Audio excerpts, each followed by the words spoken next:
welcome to this episode of I Date Money presents Money Talks with Lisa Drennan.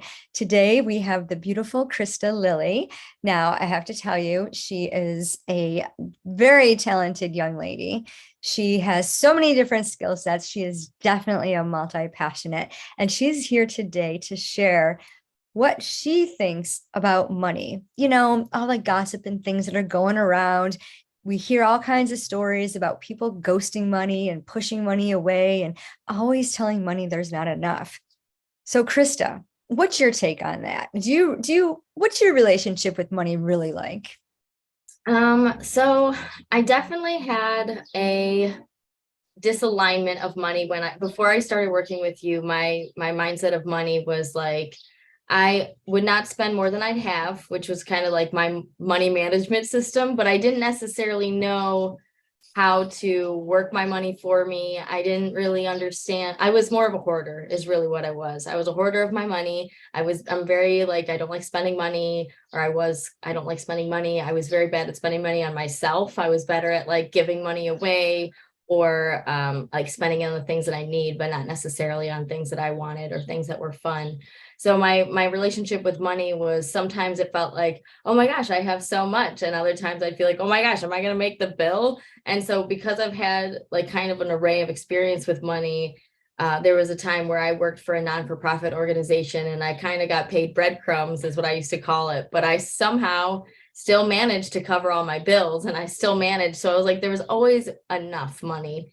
And I just always felt like there was scarcity, but I was in my life, there's always been enough. I've never had to go ask someone else for money or had to like have someone help me to cover an expense. So with that, like working with you and having a understanding of what my mindset of money was and now what I choose to make it instead of letting my subconscious choose it for me, I recognize that, having money work for you instead of being a slave to money totally kind of changed my mindset of like just not spending what I had, like spending less than what I have. It's like, okay, well, how do I make my money make more? So investing in stocks a little bit just to kind of like get I didn't jump all in and like put $1,000 into the stock market, but I decided to buy some stocks, which I've never done before. I've only done in like my finance classes. So it's like actually implementing some of the tools I've learned from school and not having that fear of doing so because it's like there is abundance of wealth. There is more than enough.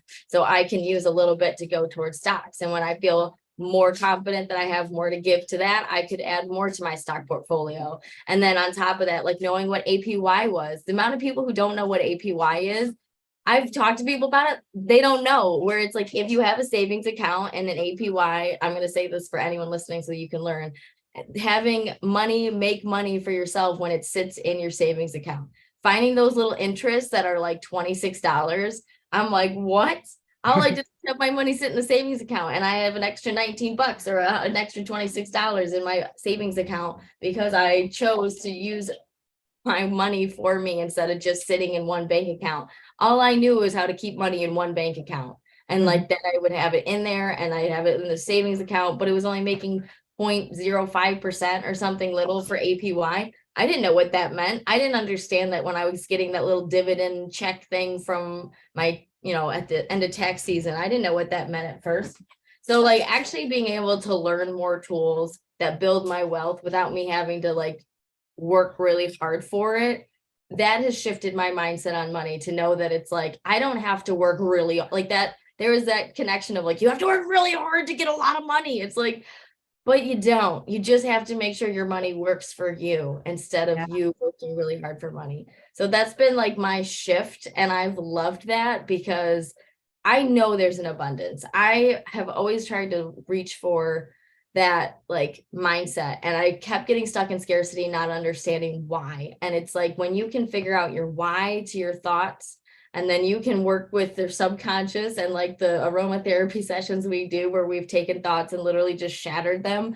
I'm like, I don't even remember what those thoughts were. Like we went through that practice, and it's like I don't need to hold on those subconscious thoughts that are not serving me towards my goal and my purpose. So I've enjoyed working with money. I enjoy paying attention to it instead of just like it's there, but I'm not going to look at it, because I had that like fear of just like, I'm just going to shove it in this bank account. I'm not going to look at it. I just know that I have it. I'm not going to touch it. It's like, no, I can spend my money how I want to spend my money. I know that it's making money for me. I know that I live in abundance. I know that I can generate wealth in many different ways.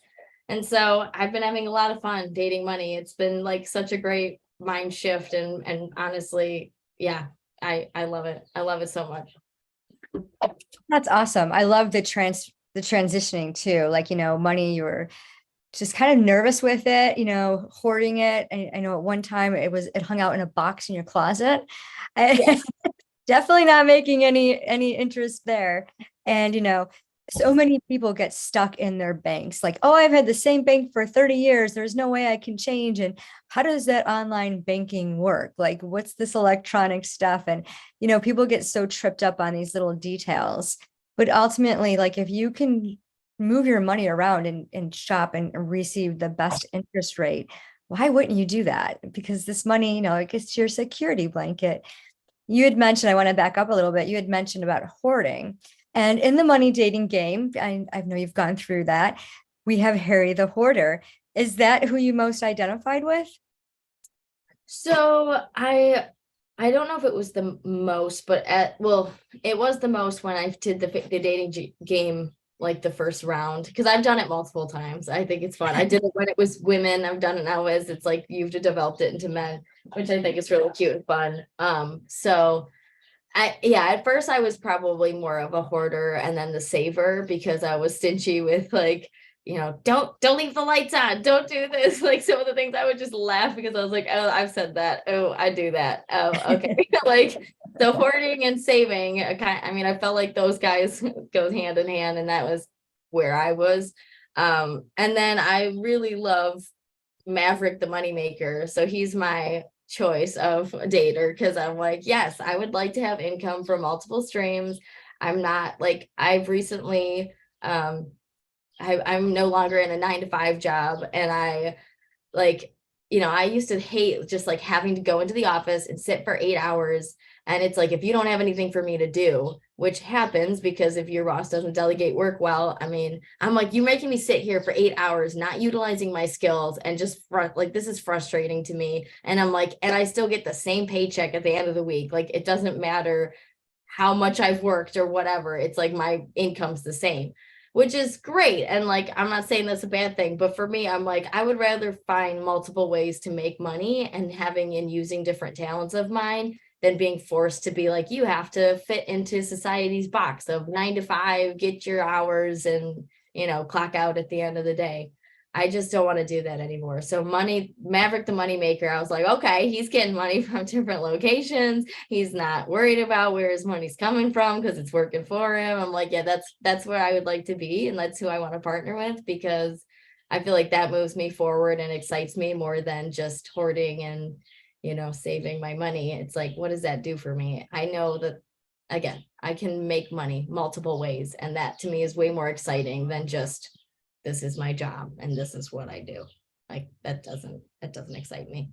Yeah. And it's so awesome to recognize that, like, you're at the optimal age, because like you have your whole life ahead of you. And right now you have so much free time, right? Like your responsibilities are very small compared to like, somebody who has like a huge family and, elderly parents to take care of and all that, right? So you are like the best time of your life to be a multi-millionaire, billionaire, whatever, trillionaire if you want. And we always say that money in the hands of good people does good things.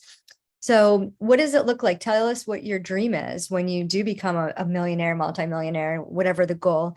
What will you do with all this money that you're accumulating and making? And you and Maverick are partnering, and more money's coming in, and you're doing that little dance and celebrating. What will you do with all this money? So there are a lot of beautiful organizations that I would like to give money towards. One of them is Divine Timing Ministries. It's a non-for-profit organization for post-aborted women, as you and I are both a part of. But for all those who do not know. One of our goals is to create a retreat center for the women so that they have a place that they can come and receive healing, because abortion is a lie that society tells us that it's like an easy fix, and it's not an easy fix to something like that. It's a whole different shift of your mind again, where it's like, okay, I had a life inside of me and now that life is gone, and it was just that quick. And that's just like, when we have loved ones that die, we grieve and we're sad. But a lot of times, because women choose abortion, they don't believe they're allowed to grieve, and they believe that they are, horrible, like there's shame, there's full of shame. I know that's how I was feeling. Like I didn't deserve to feel bad about it because I knew better. And all those lies that the world tells us about our abortions really holds us back from being the greatest people that we can be. So I would really love to give towards that and like create that as an actual business and be able to put money into that. And then I've really enjoyed Flemmer, which is a training seminar company, and I would like to give towards them and be someone who regularly gives towards their operation, because their whole mission is to create a world where no one is left behind. And I think that is a really powerful mission statement. So those are two organizations I know I would give money towards. I know that I would love to have a place where, kids could come and be safe. I'd like to like have I like a building where like, because there's places for adults to go hang out that are, you go to bars or whatever, there's clubs for adults, but there's not really any place for kids to come and hang out and be safe. Is that like, this is what I've just recognized from the world. Like I have kids in my neighborhood that they're just like running around on the streets, and you're just like, like that's not really safe for you to just be running around like that. And I would love to just be able to be like, hey, here's a place where you could drop your kids off from ages X to Y, so they're still pretty independent, but they can come hang out. Could be like the new mall, but at the same place, like a safe space for them to just be loved, be in an environment that's safe and that have lots of fun. So without like, okay, we're keeping track of you and it's like, you have to stay here. So I got a lot of ideas of things I want to do. I want to have a coffee shop that people can come read books and chill and like have a wonderful atmosphere. Like I have a lot of business ideas. So when I have lots of money that's coming in, which I know it's coming, I have a lot of businesses I'm going to start. And then I also would like to be, I am already, but I would like to have multiple properties to be a landlord. I would like to have a new term for that, but for people's sake, landlord is what I'll use, because I believe that there's no reason why we should have homeless people. And so I would like to have multiple properties that are affordable rent, or if I work with the person, I have to build their life back. So those are all the things, all the things I'd like to do. That's awesome. And like beautiful dreams, and like, yeah, honing in on that and really shaping like what do you want to do? What are you most passionate about? And everyone, like, I love multi-passionates. I'm multi-passionate myself, and we want to do all these things, but my coaches have always told me, like, do one thing that you absolutely love, build it up to 100K, then move on to something else. Or you might find that as you're building that one thing you're passionate about, everything else that you want to do falls naturally under that umbrella. And then you just add to it and it becomes so easy. And it's not this separation. It's not like this thing over here. So like, as you were talking, I'm like, oh, I see a huge, like a development with, like a park of some sort with a coffee shop, like a library type setting. And then there's like, sports like pickleball and tennis for the kids, bocce, things for the kids and stuff. And it's something like that, like a community center. And we have one down the road. They don't offer coffee or anything. And you're allowed to bring water, and that's it. But they do offer different, like they'll have festivals and fairs and things like that. So they're bringing the community, they're bringing small businesses together, and they have free concerts, and it's all like supported by the community, which is fantastic, because like for $2, you go play pickleball for as long as you want all day. And it's nice, it's safe, and it's fun. So yeah, I can so see some of those like things coming together for you. That's awesome. So I love how much you've grown. What has been the biggest impact in your money relationship in the last, say, 3 months? I think the biggest impact has really been paying attention to my money. Like I seriously, like I knew I had money in one bank account, and I would like, that was it. I just didn't pay attention to it. being on top of like going on my money dates where I look at my expenses, I look at my income and see that like my income exceeds my expenses. Like I'm doing it all right. And then on top of that, like knowing I'm making more money as I just let it sit there, like that's really exciting for me. So like really paying attention to my money has been probably the biggest impact on my wealth, not feeling like I have to be afraid of it or not look at it or just like I know it's there but don't pay attention. That has really shifted, like feeling more confident about my money because I look at it, I pay attention to it, I know what it's doing. I'm not just like hoarding it or saving it for a rainy day. Like I know what it's doing. I have little buckets that I have my money going into. So I know like, hey, that's for this is for that. We're going to leave it alone as much as we can. But at the same time, like if I need it, I know I can use it because that's what it's there for. So it's like paying attention really. Yeah, that's probably the biggest impact I've had is really paying attention. Awesome. I love that. So part of Money Talks with Lisa Drennan is to ask her guests to showcase a talent. So I'll let you pick the talent and show us what you got. Okay, so I'm gonna do a little acapella singing. I don't usually sing acapella because I have a ukulele and I have a piano and I usually like to pull all those things out, but sometimes my computer doesn't pick up all the different sounds, so I'm just gonna sing. So this is a new song I wrote. And I'm really proud of this. I don't normally write 2 songs in a week. I usually like write a song and then months later I write another or weeks later or whatever. But I've had some writer's block based on some of the negativity I was dealing with. And now that that's lifted, I was just like, inspiration. So the song is called Your Song, God of Creation. I rejoice in this day, for you are God. I rejoice in this day, because no matter what, I've got Jesus, and that's all I need. You are the God of creation, and I sing your song. You are the God of creation, and I am in awe. You can do all things, you can do all things, and you love me. You can do all things, you can do all things, and you love me. Oh, and then my cat wanted to sing too. That was so beautiful. That is unbelievable. Now you have a YouTube channel that you produce, you post all of your songs, your music. Yeah. How can our audience get that, connect with you? What's your YouTube channel name? My YouTube channel name is Christa Lily, just like you see it on the screen. I think you can still see that, right? In the Yeah. yeah. And it'll So be in the show notes too. oh, perfect. Yeah. So my YouTube channel, I do plan on adding more videos to it.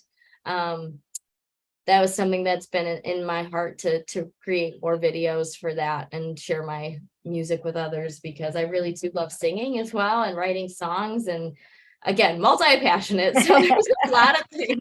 Yes, and very good at all of that stuff. She's also a video editor, so if you need your podcast edited, Christa Lily, she does all of mine. So you can see her work and her talent in place just by watching this YouTube show, also tuning into the podcast, I Date Money. So, and she created the intro outer music for both platforms. So very, very talented. So thank you so much, Christa, for being here and for sharing your story and your journey. And if you could give one piece of advice to our audience, what would that be? I would say take the plunge, work with Lisa, because if you are serious about your wealth and paying attention to it and having a strategy that works for you, she is the woman to help you clear that path and really get on board. I highly recommend her. I don't know if I would have been able to go on this journey without her. She's been a wonderful guide, wonderful teacher, and just very supportive. And I love having her as my coach and someone in my corner because she is full of wisdom. She has a lot of information and it's like awesome to work with her. So if you're like nervous about the price, abundance, this is wealth activation. This is what you're trying to do. So do it. Like seriously, that is the advice I could give you. I love that advice. Thank you. And that's a beautiful testimony. And yeah, because wealth activation is all about that. Take the plunge, right? Because it doesn't matter how much money you have, it's what you do with it.